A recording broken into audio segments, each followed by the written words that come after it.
கிறிஸ்துவில் பிரியமான இறை உறவுகளே, மீண்டும் ஒரு காலை பொழுதிலே ஆண்டவரோடு சங்கமமாக ஒன்று கூடியிருக்கின்றோம்.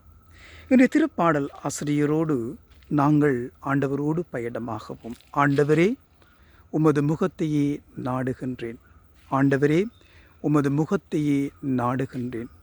திருப்பாடல் ஆசிரியருடைய இந்த வார்த்தைகளோடு நாங்கள் ஒவ்வொருவரும் ஆண்டவரோடு வழிநடக்கவும், ஆண்டவரை தேடிச் செல்லவும், அவருடைய கைகளிலே, அவருடைய வழிகளிலே நாங்கள் ஒப்படைக்கப்பட்டிருக்கின்றோம். ஆண்டவருடைய வழியை நாங்கள் கண்டுகொண்டு அந்த வழியிலே நாங்கள் பின்தொடர்ந்து ஆண்டவரை நாங்கள் பற்றி பிடிக்க வேண்டும்.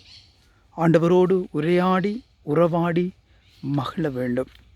இன்றைய இந்த நாளிலே நாங்கள் ஒவ்வொருவரும் ஆண்டவருடைய முகத்தையே நோக்கி இருக்கின்றோம்.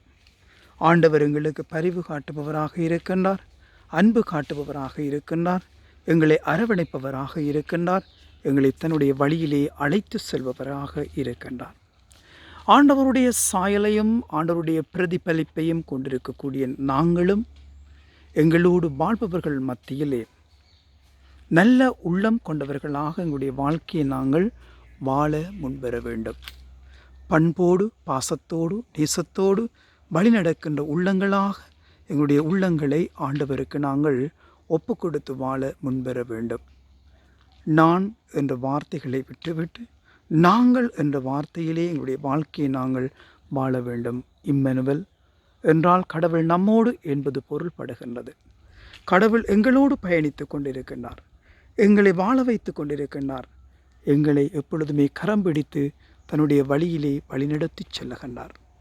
இந்த அசையாத எண்ணங்களோடும் நம்பிக்கையோடும் இன்றைய இந்த நாளுக்குள் நாங்கள் காலடி பதிப்போம். ஆண்டவர் எப்பொழுதுமே தன்னுடைய திருமுகத்தை எங்களுக்கு ஒளிரச் செய்து அந்த திருமுகத்தின் மூலமாக எங்களுடைய வாழ்க்கையை ஆசிர்வதிக்கின்றார், மகிழ்ச்சியை கொடுக்கின்றார், சந்தோஷத்தை கொடுக்கின்றார், எங்களை வாழ வைத்து கொண்டிருக்கின்றார்.